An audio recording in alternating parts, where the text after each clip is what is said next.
A história está aqui hoje na cidade de Davi, em Jerusalém, em Israel. Jerusalém é considerada a cidade do rei Davi por várias razões. A história da cidade de Davi e Jerusalém é rica e complexa, abrangendo mais de 5.000 anos. A cidade de Davi é um local histórico e religioso importante e é considerada uma das cidades mais sagradas do mundo. A cidade foi fundada pelos cananeus no período de 1800 a 1000 a.C. Cananeu, um povo que habitava a região da Palestina. Eles construíram uma muralha ao redor da cidade e estabeleceram um sistema de governo. A cidade era conhecida como Jebus, em homenagem a seus habitantes originais, os jebuseus, e era um centro comercial e cultural importante. O rei Davi, da tribo de Judá, conquistou a cidade de Jebus, a atual Jerusalém dos jebuseus. Em 1000 a.C., Davi renomeou a cidade como Jerusalém e a transformou na capital do reino de Israel. Davi construiu uma nova muralha ao redor da cidade e estabeleceu um sistema de governo.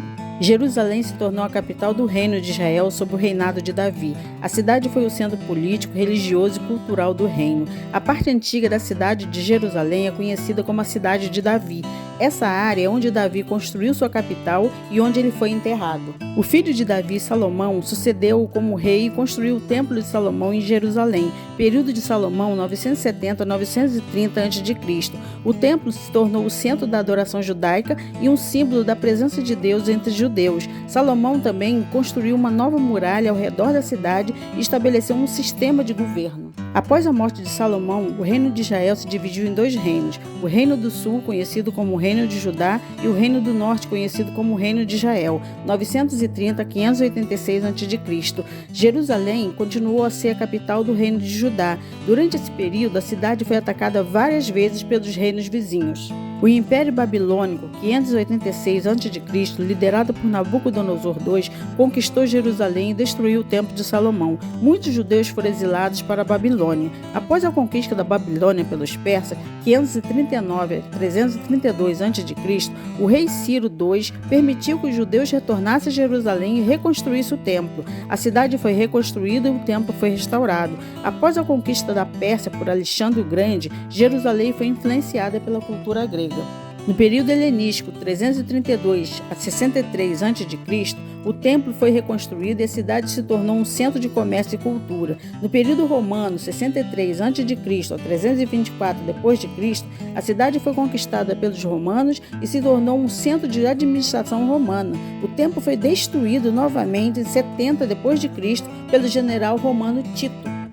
No período bizantino, 324 a 638 d.C., após a conversão do imperador Constantino ao cristianismo, Jerusalém se tornou um centro de peregrinação cristã. A cidade foi reconstruída e o Santo Sepulcro foi construído. No período islâmico, 638 a 1099 d.C., a cidade foi conquistada pelos árabes e se tornou um centro de culto islâmico. A mesquita de Al-Aqsa foi construída no local do templo.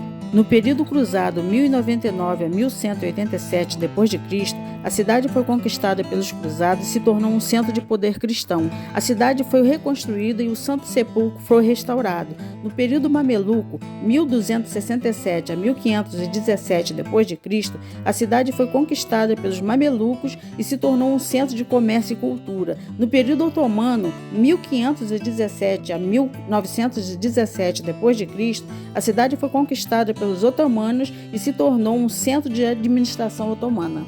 No período britânico, 1917 a 1948 d.C., a cidade foi conquistada pelos britânicos e se tornou um centro de administração britânica. No período de Israel, 1948 até o presente, a cidade foi dividida entre Israel e a Jordânia após a Guerra de Independência de Israel. Em 1967, Israel conquistou a cidade e a reunificou. Israel declarou Jerusalém como sua capital em 1948 e desde então a cidade tem sido o centro do governo israelense. No entanto, a comunidade internacional, incluindo a ONU, não reconheceu essa declaração e considera Tel Aviv como capital de fato de Israel. A Organização das Nações Unidas, ONU, não reconhece Jerusalém como a capital de Israel e considera que o status da cidade deve ser determinado por negociações entre israelenses e palestinos. Em 2017, o presidente dos Estados Unidos, Donald Trump, reconheceu oficialmente Jerusalém como a capital de Israel e anunciou planos para transferir a embaixada dos Estados Unidos de Tel Aviv para Jerusalém. Essa ação gerou controvérsia e levou a protestos em todo o mundo. Jerusalém é considerada uma cidade sagrada no judaísmo, cristianismo e islamismo. O rei Davi foi um líder religioso importante e sua conexão com Jerusalém é fundamental para a história e a teologia dessas religiões. Jerusalém é simbolicamente associado ao rei Davi porque ele representou a unificação do povo judeu, ele a conquistou, transformou em sua capital e estabeleceu-a como centro religioso e cultural importante. A conexão de Davi com Jerusalém é fundamental para a história e a teologia do judaísmo e do cristianismo. Nós vamos agora passar pelo túnel da cidade de Davi. Vamos lá.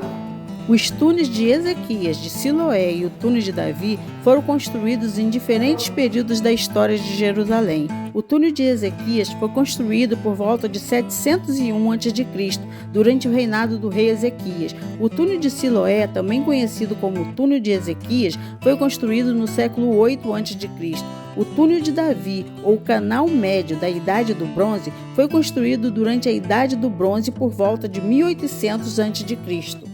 Embora o túnel tenha sido construído antes do reinado do rei Davi, ele é frequentemente associado a ele devido à sua localização na cidade de Davi, em Jerusalém. O túnel de Ezequias, ou túnel de Siloé, foi originalmente construído para levar a água da nascente de Gion para a piscina de Siloé, dentro da cidade de Jerusalém, durante o reinado do rei Ezequias. Esse túnel é um sistema de túneis e canais que foram escavados na rocha. O túnel ainda tem água corrente, que é proveniente da fonte de Gion, que é uma fonte natural que fica fora da cidade. A água flui suavemente pelo túnel, criando um ambiente único e histórico.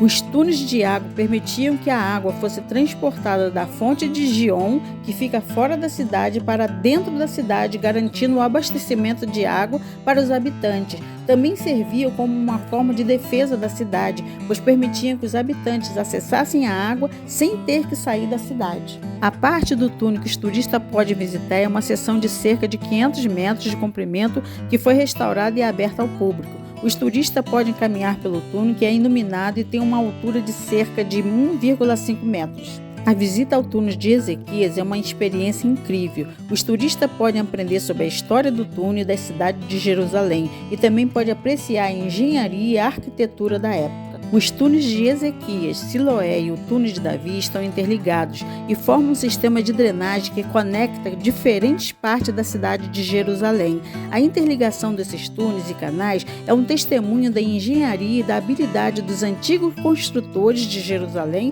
e fornece uma visão única da história da cidade e de sua evolução ao longo dos séculos. A ligação entre os túneis é importante porque permite que a água seja drenada de forma eficiente, protegendo a cidade e seus habitantes. Esses túneis de água são um testemunho importante da história da cidade e da engenharia hidráulica da época.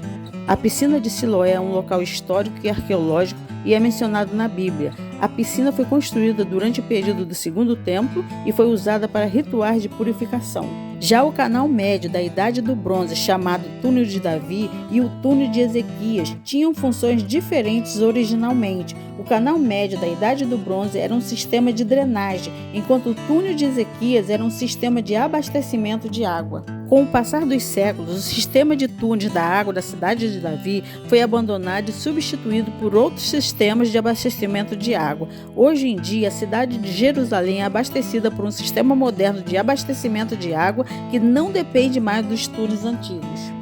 Sendo assim, a função dos túneis foi alterada e agora todos os 3 túneis trabalham juntos para drenar a água da chuva e das nascentes da cidade, evitando problemas de inundação e erosão. É importante notar que o túnel de Ezequias e o túnel de Siloé são os mesmos túneis e são frequentemente referidos por ambos os nomes. Já o túnel da cidade de Davi é um túnel separado que foi construído em uma época diferente. O túnel da cidade de Davi é protegido e conservado pelo governo israelense e por organizações de preservação histórica. O túnel é aberto ao público para visitas. Embora os túneis de água da cidade de Davi não sejam mais usados para fornecer água para a cidade, eles ainda são uma atração turística importante em um local de grande significado histórico e arqueológico.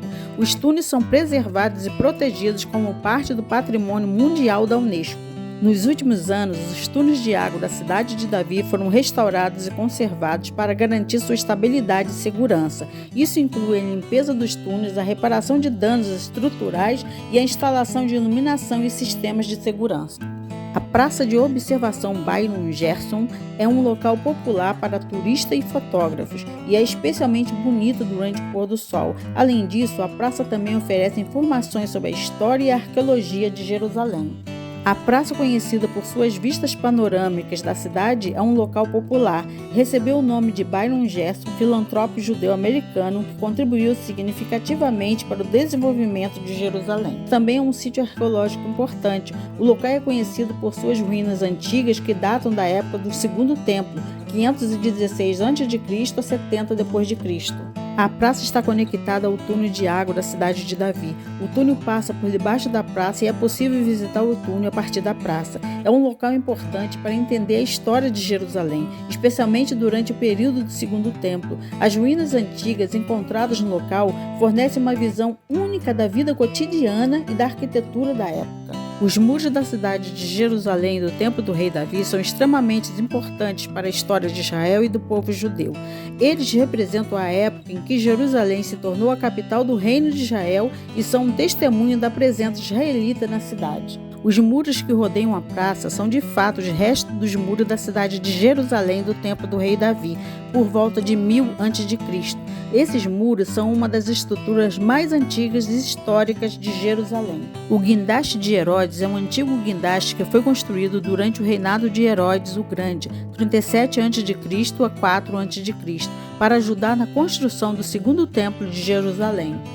O guindaste está localizado ao redor do muro antigo de Jerusalém, especificamente na área conhecida como o Monte do Templo. É um exemplo importante da engenharia e da arquitetura da época de Herodes. Ele demonstra a habilidade e a criatividade dos engenheiros e arquitetos da época em construir estruturas complexas. O guindaste foi descoberto durante escavações arqueológicas e foi cuidadosamente conservado e restaurado. Ele é agora uma atração turística popular. O guindaste de Herodes é um importante testemunho da história de Jerusalém. Ele é um exemplo raro de uma máquina de construção antiga que foi usada para erguer e mover pedras pesadas durante a construção de edifícios antigos. O guindaste é um achado importante para os historiadores e arqueólogos, pois fornece uma visão sobre as técnicas de construção usadas na antiguidade. O muro que abriga o guindaste de Herodes faz parte das fortificações do rei Davi em Jerusalém. Esse muro é um dos mais antigos e importantes da cidade, datando da época do rei Davi, por volta de 1000 a.C. A conexão entre o muro das fortificações do rei Davi e o guindaste de Herodes é uma demonstração da longa história de Jerusalém e da importância da cidade como um centro religioso e cultural. O Túnel dos Peregrinos é também conhecido como o Túnel dos Passos do Peregrino. É um túnel antigo que foi descoberto em Jerusalém e que data da época do Segundo Templo. O túnel foi utilizado como um caminho para os peregrinos que visitavam o Monte do Templo durante a época do Segundo Templo. O nome Túnel dos Passos do Peregrino reflete a importância do túnel como um caminho sagrado para os peregrinos que visitavam o monte. Os peregrinos seguiam pelo túnel para chegar ao monte, onde ofereciam sacrifícios e realizavam rituais religiosos. O Túnel dos Peregrinos é um túnel subterrâneo que faz parte da antiga cidade de Jerusalém. Ele foi originalmente construído como um túnel de água, mas posteriormente foi usado como uma rota de peregrinação para os fiéis que visitavam o Templo de Jerusalém. Esse túnel é uma das mais antigas estruturas de Jerusalém que ainda existem hoje. O túnel é mencionado em fontes históricas, incluindo o Talmud e outros textos antigos.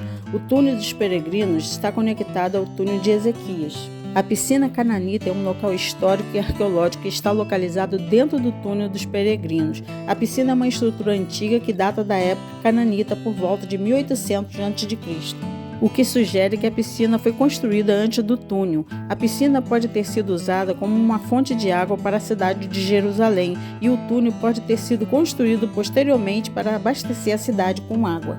O Túnel dos Peregrinos foi desativado há muitos anos, mas foi recentemente reaberto para visitas turísticas. Embora o túnel não seja mais usado para sua finalidade original, ele é um local histórico e arqueológico importante que oferece uma visão antiga da cidade de Jerusalém. O túnel dos Passos dos Peregrinos é estreito e sinuoso, com degraus e passagens que os peregrinos utilizavam para subir ao Monte do Templo. Os passos referem-se aos degraus e passagens que os peregrinos utilizavam para subir. Tem cerca de 600 metros de comprimento. Ele foi construído durante o período do Segundo Templo. O túnel foi descoberto durante escavações arqueológicas na década de 1980. Desde então, o túnel foi restaurado e preservado para que os visitantes possam explorá-lo. O túnel é um local popular para turistas e estudiosos da história de Jerusalém. De acordo com a tradição judaica, o túmulo do rei Davi em Jerusalém é considerado o local de seu sepultamento e de outros membros da família real de Israel. Além do rei Davi, outros membros da família real que foram enterrados no túmulo do rei Davi incluem rei Salomão, filho do rei Davi, rei Roboão, neto do rei Davi, e outros membros da família real de Israel. O túmulo de Davi é um local sagrado para os judeus e é considerado um dos locais mais importantes da história de Israel. É um local de peregrinação e oração para muitos judeus. Absalão, o filho do rei Davi, não foi enterrado no túmulo de Davi, mas sim no vale ou bosque do rei, de acordo com a Bíblia. O motivo pelo qual Absalão não foi enterrado no túmulo de Davi é que ele havia se rebelado contra seu pai e contra o reino de Israel. A rebelião de Absalão foi considerada uma traição e por isso ele não recebeu o mesmo tratamento funerário que os outros membros da família real. A decisão de não enterrar Absalão no túmulo de Davi simboliza a ruptura entre Absalão e sua família, bem como a consequência de sua rebelião. Absalão foi enterrado na floresta de Efron, que está localizada no Vale do Rei, fora da cidade de Jerusalém. Isso foi feito como uma forma de punição por sua rebelião contra seu pai, o rei Davi. O Vale do Rei é um local em Jerusalém e é considerado um dos vales mais importantes da cidade. O fato de Absalão ter sido enterrado no Vale do Rei é significativo, pois mostra que apesar de sua rebelião contra o rei Davi, ele ainda foi enterrado em um local de importância. O túmulo de Davi é considerado um local extremamente importante por várias razões. O rei Davi é uma figura central na fé judaica e cristã e é considerado o autor de muitos salmos. O túmulo de Davi é visto como um local de conexão com a história e a tradição religiosa. O rei Davi fundou a dinastia davídica que governou Israel por mais de 400 anos. O túmulo é um testemunho da história de Israel e da cidade de Jerusalém. Também é um símbolo da identidade nacional israelense e da conexão com a terra ancestral. O túmulo de Davi é um local arqueológico importante, pois fornece informações valiosas sobre a história e a cultura da região. É importante notar que a autenticidade do túmulo de Davi em Jerusalém é um tema de debate entre os historiadores e arqueólogos. Alguns questionam se o local é realmente o túmulo do rei Davi. O local é visitado por milhões de pessoas todos os anos, tornando-se um importante ponto turístico e cultural. Bom, gente, por hoje é só. Mas não esquece de deixar seu like no vídeo, se inscrever no canal, apertar o sininho e compartilhar, porque a história está aqui. Beijos!